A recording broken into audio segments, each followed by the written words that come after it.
Okay guys, muri iyi video ngiye kukwereka uburyo umuntu ashobora kukohereza message kuri WhatsApp yayisiba we bigahita biguma muri telefone yawe. We abisiba yibwiye ko ntabyo ufite kandi byagumye muri telefone yawe. Ngiye kubana kuri channel yacu nkaba nitwa Bugirirwa Kadutangira. Ikintu cya mbere uraza gukora, uza kuza hano ujye kuri Play Store. Numara kugera kuri Play Store turasaninga application yitwa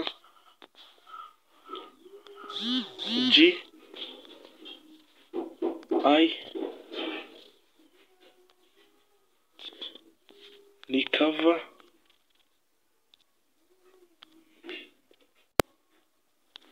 Deleted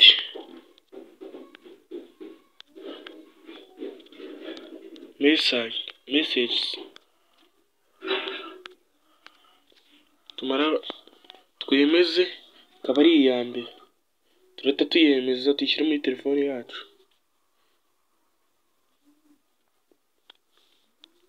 Turategereza ibanze ijyeho.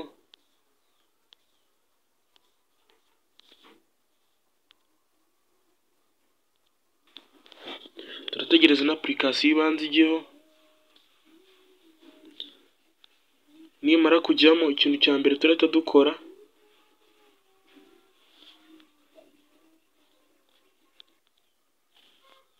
nimara kugeramo ikintu cya mbere turahita tuyifungura, tukande open, ituyinjira, dutegereze hanze twemerera kuyinjiramo.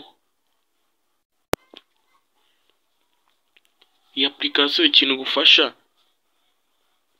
nuko message zose bakohereje ihita izamo, ndetse n'umuntu yasibye we yibwira ko yayisibye nyamara message yo yamaze kugumamo. Niba kuzanira bino kandi agakansoringa bino bikuremo, kandi hano handitse continue, ongera ukande kwa kano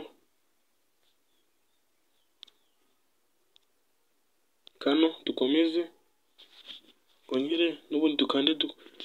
Nitugera hano baratwereka application dushaka kwemerera ko yakoreshwa n'ubundi app kugira ngo notifications zitazizira muri application.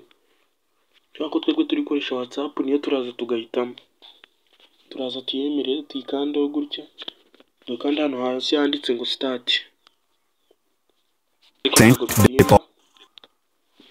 Nitugera hano baratwereka ngo notification access, ubwo nuko kwemera notification tuzaziziza muri application, dukande allow. Tumara gukanda allow baratwereka kandi turaza dukande hano handitse GMAMR, hano tugakandeho, baratwereka ngo allow notification access, tuyikande. Ubwo nuko kwemera ko notification zose zizajya zizamo hano, tukemeze allow ariyo twemeza. Twongere dusubire inyuma,